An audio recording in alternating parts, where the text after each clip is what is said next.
소원합니다.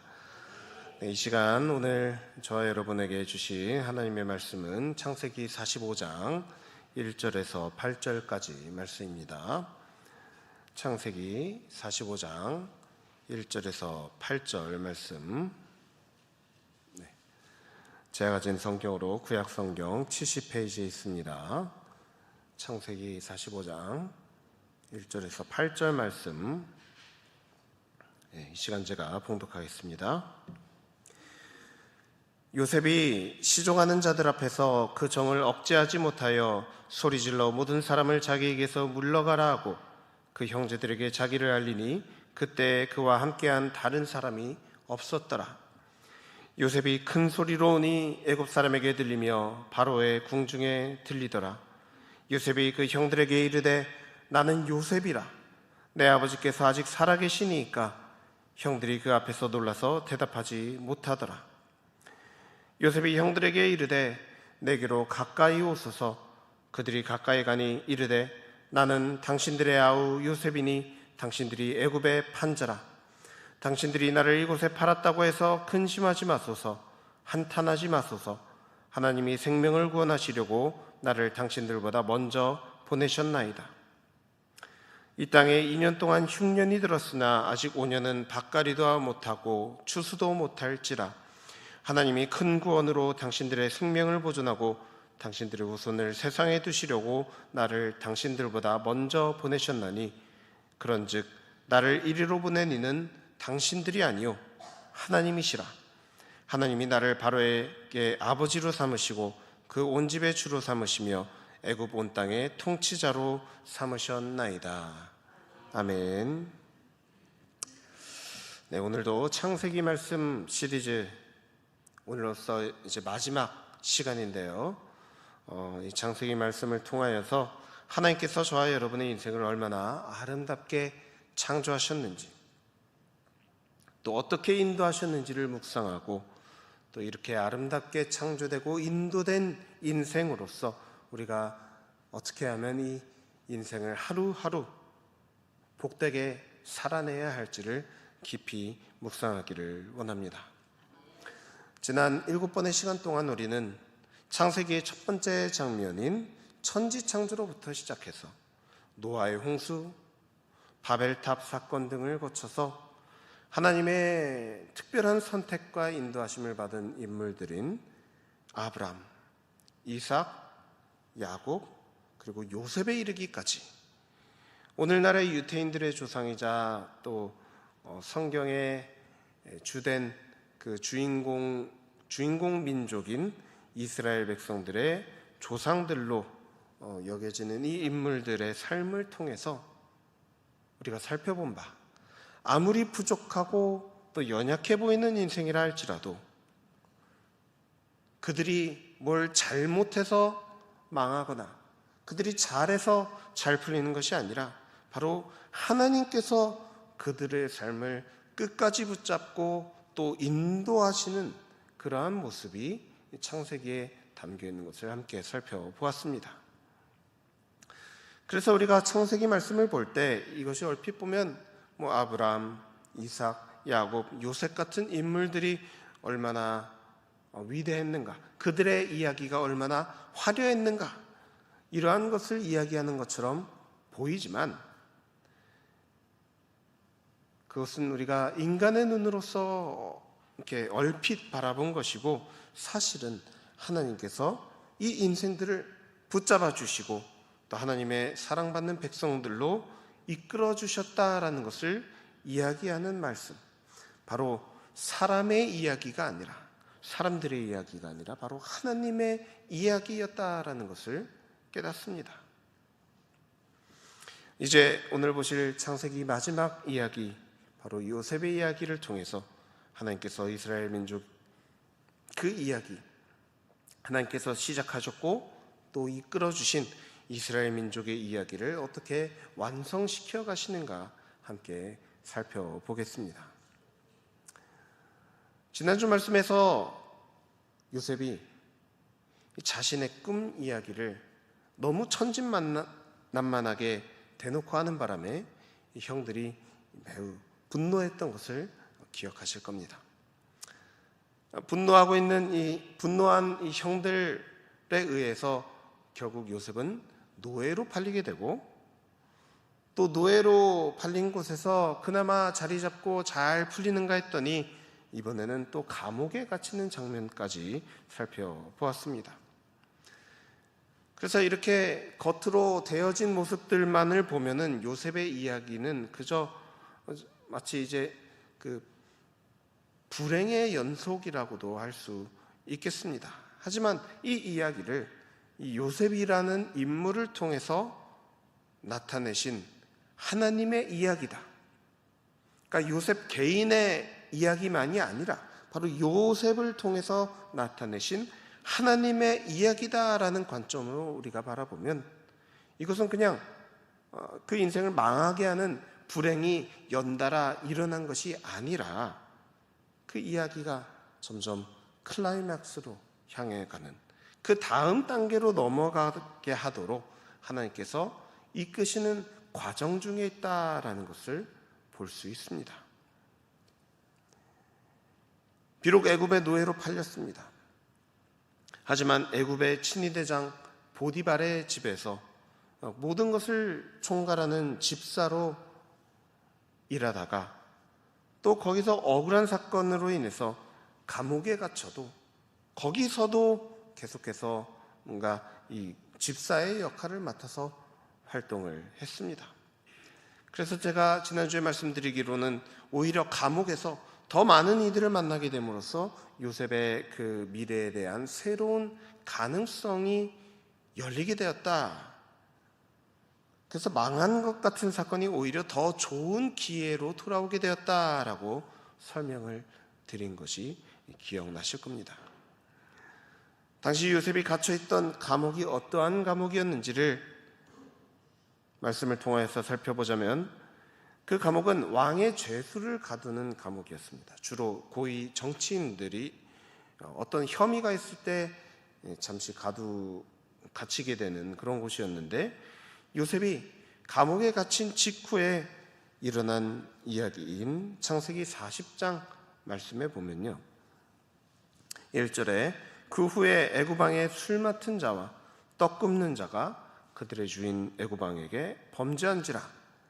그리고 3절 그들을 친위 대장의 집안에 있는 옥에 가두니 곧 요셉이 갇힌 곳이라 라고 했습니다.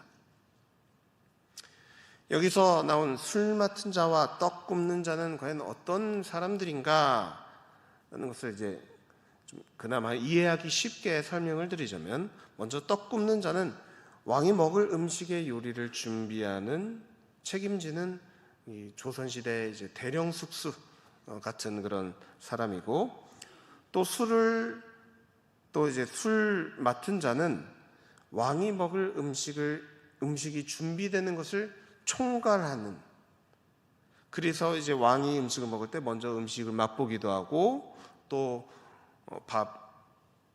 왕이 밥을 먹을 때 술상대도 해주는 기미상궁 또는 이 상선, 이 내시의 역할을 하는 그런 사람이었다라고 할 수 있겠습니다. 달리 말하자면 애굽 왕의 파라오의 가장 최측근에 있는 사람들이었다라는 겁니다. 밥 먹을 때도 같이 있고 술 마실 때도 같이 있고, 물론 잠은 같이 앉았겠지만요, 언제나 같이 있는 그런 이들이 무언가 바로의 심기를 거슬려서 감옥에 갇히게 되었고, 거기서 요셉을 만나게 된 것입니다. 사실 그때까지 이 요셉의 주인이었던 친위대장 보디발로서도 이 두 사람, 왕의 최측근인 이 사람들이 자신의 집에 있는 그 감옥에 갇히게 된 것이 여간 부담스러운 일이 아닙니다. 그래서 보디발이 이들을 이 감옥에 갇힌 범죄자니까 마구 대했을까요? 아니요, 그렇지 않습니다. 오히려 그들이 감옥이 아니라 이곳이 마치 5성 호텔이라도 되는 것처럼 융숭한 대접을 하려고 요셉에게 하여금 그들을 수종들게 하였다라고 했습니다.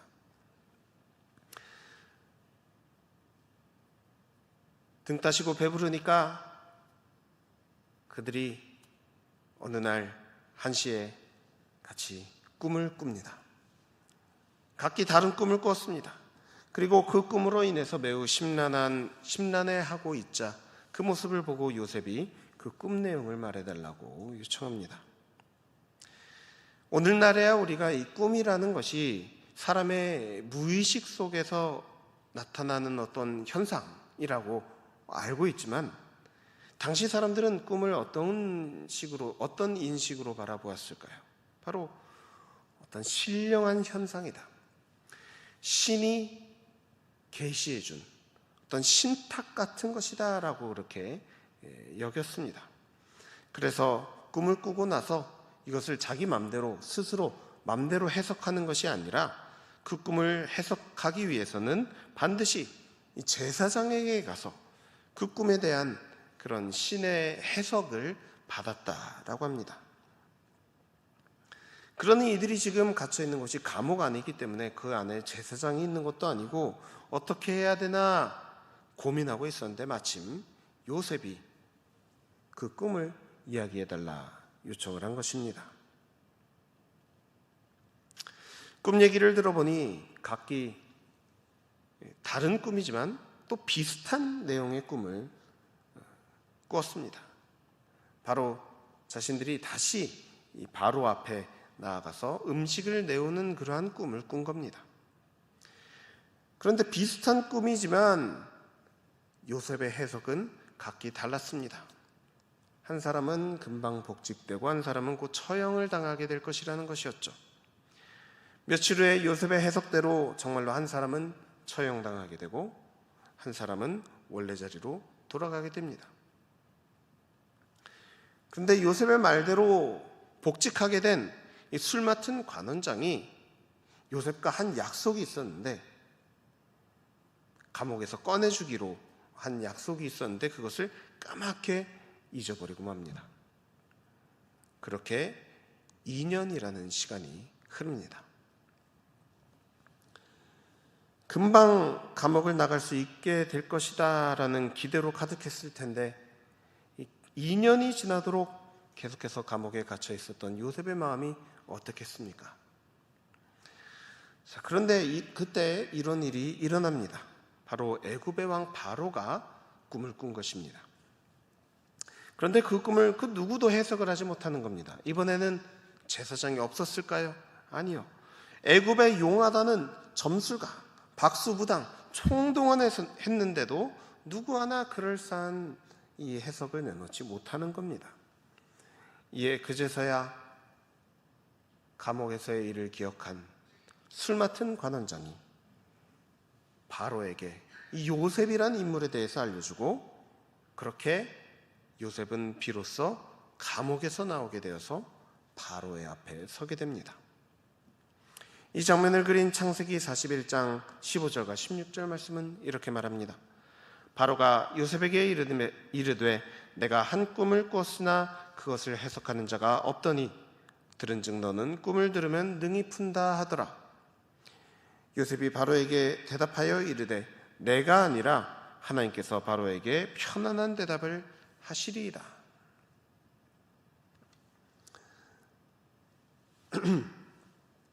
이 장면을 보면요, 요셉의 대처가 사뭇 새롭습니다. 왜냐하면 지금 요셉의 입장에서 보면 바로 지금이 일생일대의 기회이기 때문입니다.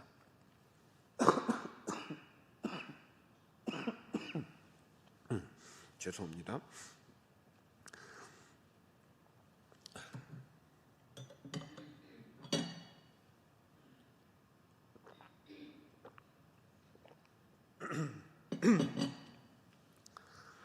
자, 이제 요셉이 여기서 말 한마디만 잘하면 그 감옥에서의 모든 서름을 날려버릴 수 있는 그런 절호의 기회가 찾아왔습니다. 그래서 바로가 너는 꿈을 들으면 능히 푼다 하더라 라고 얘기를 하면 어떻게 대답을 하겠습니까? 맞습니다. 당연하죠. 무슨 꿈이든 저는 다 해석할 수 있습니다. 말해 보십시오. 이렇게 자신 있게 대답을 했어야 하는데, 그럴 법도 한데 요셉은 그렇게 하지 않았습니다. 그 대신 요셉이 무엇을 이야기할까요? 바로 그 입에서 하나님의 이름을 꺼냅니다. 내가 어떻게 하겠습니다가 아니라, 내가 아니라 하나님이 라면서 하나님의 이름을 꺼냅니다. 애굽의 신들을 섬기는 제사장들은 해석하지 못했어도 자신이 섬기는 하나님, 내가 섬기는 하나님, 나를 인도해 주신 하나님, 아브라함과 이삭과 야곱의 하나님께서는 반드시 답을 주실 것이다 라는 답을 바로에게 한 것입니다. 이제 바로에게 처음으로 이 아브라함과 이삭과 야곱의 하나님의 이름이 알려지게 되었습니다. 만약 꿈을 잘 해석하지 못한다면 하나님이 바로에게 비웃음을 당하게 될 것 아닙니까? 그러니 하나님께서 어떻게 해주셨을까요? 당연하게 제대로 된 해석을 요셉에게 허락해 주십니다. 그렇게 바로가 꾼 꿈이 앞으로 있을 7년의 풍년과 또 7년의 흉년, 이 대가뭄, 이 중동 지역에 닥칠 대가뭄에 대한 꿈이라는 것을 알게 해 주셨고, 또 그것을 어떻게 방비할지에 대해서 요셉을 통해서 알게 해 주셨습니다. 이에 바로가 감탄을 하며 말합니다. 바로가 그의 신하들에게 이르되 이와 같이 하나님의 영에 감동된 사람을 우리가 어찌 찾을 수 있으리요? 요셉에게 이르되 하나님이 이 모든 것을 내게 보이셨으니 너와 같이 명철하고 지혜 있는 자가 없도다. 너는 내 집을 다스리라. 내 백성이 다 내 명령에 복종하리니 내가 너보다 높은 것은 내 왕자뿐이니라. 요셉이 정말로 말을 한 번 잘했더니, 어떤 말을 했죠? 내가 아니라 하나님이 하실 것이다 라는 이 말을 한마디를 잘했더니 바로로 하여금 하나님을 인정하게 만들었을 뿐만 아니라 또 그 하나님의 종 요셉을 세워서 나라를 다스리게, 과거 보디발의 집 또 감옥에서도 모든 것을 총괄하는 그런 역할을 맡았던 것처럼 이번에는 나라를 총괄하는 집사, 바로 총리가 되게 하신 것입니다. 그렇게 가나안에서 노예로 팔려와서 감옥에 갇혀있던 불쌍한 소년, 인생 더 이상 망할 것이 없는, 더 이상 내려갈 데가 없는 그런 불쌍한 소년이 애굽의 총리가 되는 정말 놀라운 그런 기적 같은 일이 일어나게 되었습니다. 그래서 우리가 여기까지만 보면 요셉의 삶은 이제 다 해결됐다, 다 풀렸다, 완전 대박이다, 성공했다 말할 수 있을 것입니다. 그러면 여기서 이제 이야기를 끝내면은 너무나도 뒤가 깔끔한 그런 엔딩이겠죠. 그런데 성경은 여기서 멈추지 않았습니다. 하나님은 요셉을 인도하시는 것을 여기서 멈추지 않으셨습니다. 비록 성공은 했습니다. 가질 수 있는 것 모든 것을 다 가지게 해주셨고 저 높은 곳에 올라가게 하셨습니다. 초강대국 애굽의 총리가 되게 하셨습니다. 하지만 그것만으로는 해결되지 않는 문제가 요셉 안에 있었기 때문입니다. 어떠한 문제일까요? 마음속 깊이 남아있는 상처, 아픔, 고통의 근원인 바로 가족 문제입니다. 요셉이 아무리 잘 풀려도 결코 이해하지 못하고 스스로 해결할 수 없는 문제, 바로 이 가족의 문제입니다. 형들이 나를 버려서, 형들이 나를 노예로 팔아서, 형들이 나를 죽이려고 해서 삶이 이렇게 되었는데 라는 그 아픔, 그 상처가 그의 안에 그대로 있었습니다. 그렇기 때문에 이제 이 이야기 다음으로, 총리가 된 그 다음 이야기는 가족과의 회복의 이야기로 성경은 우리에게 요셉의 이야기를 계속해서 들려줍니다. 바로의 꿈대로 7년의 풍년 뒤에는 7년의 흉년이 찾아옵니다. 이때 애굽은 요셉 덕분에 가뭄에도 불구하고 풍년 때 모은 그 곡식으로 흉년을 잘 견뎌내고 있었습니다. 근데 이때 생각지도 못한 일이 일어나게 됩니다. 바로 가뭄으로 인해서 식량이 떨어진 지역에 살고 있던 사람들이 애굽으로 곡식을 사러 오는데, 그 중에는 가나안 땅에 살고 있었던 야곱과 그 가족들도 있었다는 겁니다. 그래서 요셉의 형 10명이 곡식을 구하기 위해서 애굽으로 내려가서 요셉을 만나는 장면이 창세기 42장에 등장합니다. 그런데 이 창세기 42장은 상당히 살벌합니다. 왜냐하면 요셉의 마음이 조금도 풀리지 않았기 때문입니다. 형들에 의해서 노예로 팔려와서 억울하게 감옥 생활하고 했던 것을 생각하면 요셉이 형들을 만나면 어떻게 해야 될까요? 과연 그 기분이 어떻겠습니까? 아마도 똑같이 복수해주고 싶은 마음이 들었을 겁니다. 그래서 요셉이 어떻게 하냐면요, 처음 그 형들을 만났을 때 자신은 그 사람들이 형인 걸 알면서 자신은 모른 척하고 이런 식으로 이야기합니다. 42장 7절 말씀해 보면, 너희가 어디서 왔느냐? 너희는 정탐꾼들이라. 이 나라의 틈을 엿보려고 왔느니라. 억울한 누명을 씌워서 겁을 주고는 그들을 감옥에 가두어 버립니다. 며칠 후에 요셉이 그들을 다시 감옥에서 꺼내어서 한 사람만을 감옥에 남겨두고는 풀어줍니다. 그리고는 집에 있는 동생 베냐민을 데려오라고 명합니다. 이러한 생각지도 못했던 일이 그 형들에게, 자신들에게 닥치자 형들은 오랫동안 잊고 있었던 아픈 기억, 바로 요셉을 떠올리게 됩니다. 그리고는 이렇게 말합니다. 42장 21절, 그들이 서로 말하되 우리가 아우의 일로 말미암아 범죄하였도다.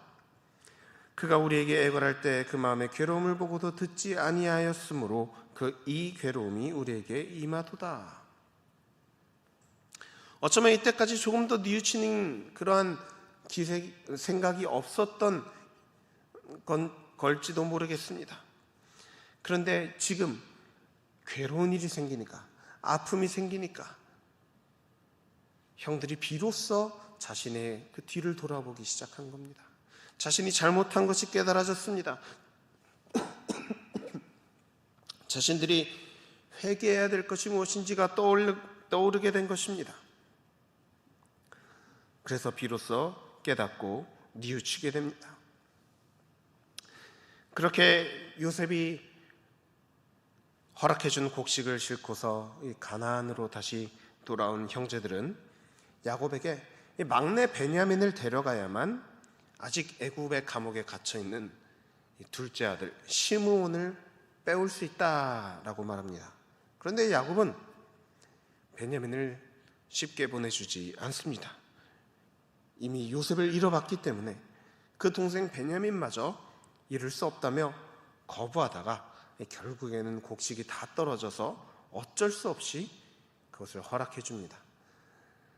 그런데 야곱이 이 일을 허락하는 그 과정에서 과거 형제들 가운데 요셉을 노예로 판매하는데 가장 큰 역할을 했던 형제가 있습니다. 바로 유다입니다.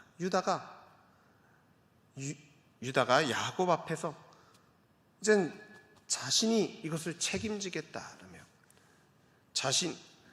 어떤 문제가 생기면 자신이 책임을 지겠노라며 무사히 베냐민을 데려오겠다라고 야곱 앞에 나섭니다.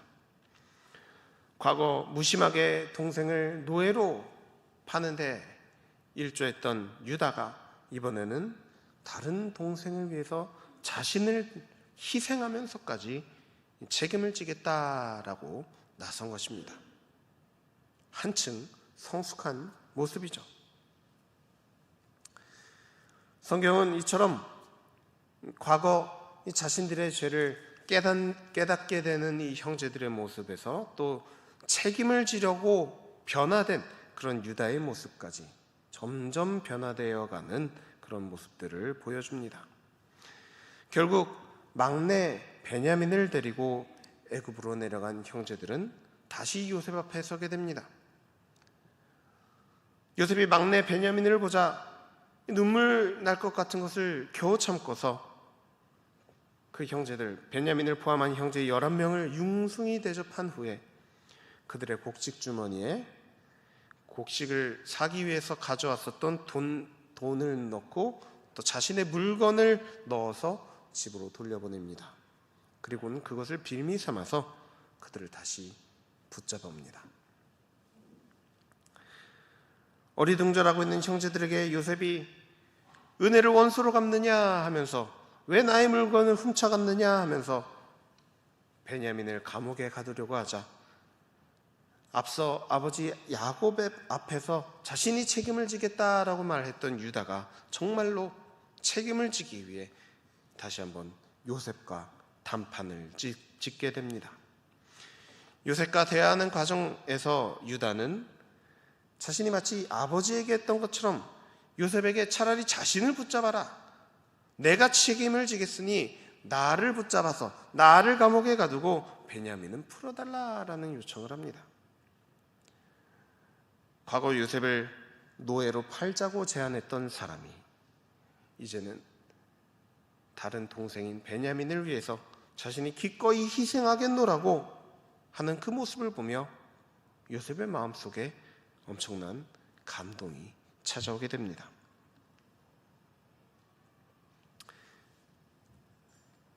이러한 유다의 모습을 통해서 요셉은 과거 자신은 느껴보지 못했던 형제의 가족의 사랑을 느끼게 됩니다. 그리고 이에 오늘 보신 본문인 45장 1절 2절 말씀처럼 시종하는 자들 앞에서 그 정을 억제하지 못하여 소리질러 모든 사람을 자기에게서 물러가라 하고 큰 소리로 오니 애굽 사람에게 들리며 바로의 궁중에 들리더라. 유다가 보여준 가족을 향한 그 희생, 그 사랑, 그것 때문에 자신이 그 마음속에 꽁꽁 숨겨왔던 그 상처와 아픔, 그 감정이 비로소 터져 나오게 된 것입니다. 그리고는 요셉은 자신의 정체를 형들에게 밝히며 형들을 안심시킵니다. 그것이 오늘 본문 4절과 5절 말씀에 등장합니다. 요셉이 형들에게 이르되 내게로 가까이 오소서. 그들이 가까이 가니 이르되 나는 당신들의 아우 요셉이니 당신들이 애굽의 판자라. 당신들이 나를 이곳에 팔았다고 해서 근심하지 마소서, 한탄하지 마소서. 하나님이 생명을 구원하시려고 나를 당신들보다 먼저 보내셨나이다. 그러면서 말합니다. 7절 하나님이 큰 구원으로 당신들의 생명을 보존하시고 당신들의 후손을 세상에 두시려고 나를 당신들보다 먼저 보내셨나니 그런즉 나를 이리로 보낸 이는 당신들이 아니요 하나님이시라. 요셉은 이미 자신이 애굽의 총리가 된 시점에서 이 일이 나를 이렇게 그 총리로 만들려고, 그리고 이 흉년에서 사람들을 구원해내려고 애굽의 노예로 팔리게 된 것, 이것이 바로 하나님이 하신 일이구나라는 것을 이미 알고 있었습니다. 머리로는 이해가 되는 겁니다. 하지만 마음으로는 여전히 형들에 대한 원망과 그 고통이 가득한 상태였습니다. 그래서 처음에 형들을 만났을 땐 자신이 당한 그 아픔을, 그 괴로움을 똑같이 한번 당해보라고 감옥에 집어넣기도 하고 인질로 잡아서 협박하기도 하고 나름대로 복수를 했던 것인데 마음이 풀립니까? 풀리지 않는 겁니다. 그런데 어떻게 풀리게 되었습니까? 자신들의 과거를 뉘우치며 회개하는 형들, 그리고 또 자신을 희생하면서까지 책임을 지려고 하는 형 유다의 모습을 보면서 복수심보다는 형제애, 이 가족 사랑의 감정이 휘몰아치는 것을 비로소 느끼게 되었습니다. 그래서 요셉이 깨닫게 된 것은 이것이 바로 사람이 한 일이 아니라 하나님이 하신 일이다라는 것을 비로소 깨닫게 된 것입니다. 자신이 억울한 일을 당하고 정말 그 고통을 당해야 됐던 것, 이것은 자신을 넘어뜨리려고 하나님이 주신 것이 아니라 가족들에게 버림받고 슬픔당한 일이 가족의 그 사랑을 받지 못해서 마음속에 이 상처가 가득한 채로, 마음이 망가진 채로 살아가라고 하나님께서 허락하신 일이 아니라 바로 가족들의 구원과 또 참된 그 가족 간의 회복을 위해서 허락하신 일이다라는 것을 비로소 깨닫게 된 것입니다. 여러분, 이 시간 여러분의 삶을 돌아보기를 바랍니다. 과거 여러분의 삶에 어떠한 아픔과 상처가 있었습니까? 또 어떤 고통과 괴로움을 견디며 살아와야만 했습니까? 여러분, 정말 고생 많으셨습니다. 하지만 그 모든 고생이 아무 이유가 없이 하나님께서 여러분을 억울하게 만드시려고 그렇게 하신 것이 아니라 바로 요셉에게 하셨던 것과 같이 오늘날 저와 여러분을 위해서 참된 회복을 허락해 주시기 위해서 경험케 하신 일이라는 그런 깨달음이 저와 여러분에게 있기를 간절히 소망합니다. 여러분, 우리의 상처가 아무리 크다 할지라도 하나님께서 주시는 회복은 그 상처들보다 훨씬 더 큰 줄 믿습니다. 하나님께서 허락하시는 회복은 사람의 생각과 계획보다도 또 우리가 머리로 상상할 수 있는 그 어떤 것보다도 훨씬 더 아름답고 훌륭한 회복을 허락해 주십니다. 요셉의 삶을 통해서 우리가 보지 않습니까? 일단 총리가 되었고요. 그리고 요셉을 통해서 그 가족들이 애굽에 내려와서 그 애굽에서도 가장 좋은 땅에 살면서 400년 동안 대대손손 풍요롭게 살아갑니다. 물론 이후에는 애굽의 노예 신사가 되어서 또 괴로움을 당하고 그런 일이 있었지만 그것 또한 괴롭고 아픔 당하게 되는 그러한 일로 끝내는 것이 아니라 하나님은 그것마저도 약속의 땅으로 돌아가게 하시기 위해서 사용하신 하나님의 회복을 위한 일이었다라는 것을 우리가 깨닫는다면 요셉의 고난, 그 고통, 또 이스라엘의 민족과 고난과 고통, 그리고 바로 오늘날 저와 여러분의 이 상처와 아픔의 고통의 역사들은 바로 하나님이 이끌어 가셨던 회복의 역사라는 것을 비로소 깨닫게 될 것입니다. 그렇습니다, 여러분. 하나님은 오늘날 저와 여러분을 요셉의 이야기의 주인공으로 부르고 계십니다. 고통과 상처, 아픔 가득한 인생을 진정한 회복의 인생으로 부르시는 주님의 부르심에 부디 기쁨과 감사함으로써 따라갈 수 있기를 간절히 소원합니다. 하나님은 우리 안에 있는 이 상처와 아픔을 넘어서 그보다도 더 크신 하나님의 뜻과 계획, 그 선하신 인도하심에 우리의 삶을 맡기기를 기다리고 계십니다. 무엇으로 맡기겠습니까? 바로 믿음으로 맡기는 것입니다. 또 믿을 뿐만 아니라 또 순종함으로 맡기는 그러한 삶을 살아가기를 원합니다. 믿음과 순종으로 한 걸음 한 걸음 우리가 걸어갈 때 그 길 끝에 하나님이 허락하실 우리는 알지 못하고 상상하지도 못하고 또 우리로서는 이룰 수도 없는 그러한 진정한 회복이 가득한 저와 여러분의 삶으로 하나님께서 이끌어 가실 것을 오직 믿고 또 따라가는 사랑하는 우리 모든 성도님들 되시길 우리 주 예수 그리스도의 이름으로 간절히 축원합니다. 함께 기도하겠습니다. 사랑과 은혜가 충만하신 하나님의 아버지, 우리 삶을 돌아보면 너무나도 고통이 많고 아픔과 상처가 많습니다.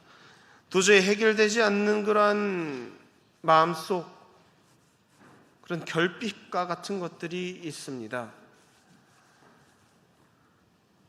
우리 삶에 여러 가지 좋은 것들로 가득 채워 보았지만 그럼에도 불구하고 여전히 마음속에 텅 빈 그런 마음의 그런 공허함, 아픔, 해결되어지지 않는 그런 슬픔들이 존재합니다. 이러한 아픔을 온전히 해결하실 수 있는 분, 우리에게 참된 회복을 이루어 주실 분은 오직 하나님 한 분뿐이심을 우리가 온전히 믿음으로 믿고 살아갈 수 있도록 인도하여 주시옵소서. 우리가 다른 것을 통하여서 이 회복을 경험하고자 할지라도 이것은 오직 하나님이 아니시면 불가능하다는 것을 우리가 언제나 명심하며 오직 하나님만 더욱더 붙들고 삶이 힘들고 어렵고 아플 때 더욱더 하나님만 의지하는 우리의 삶이 될 수 있도록 인도하여 주시옵소서.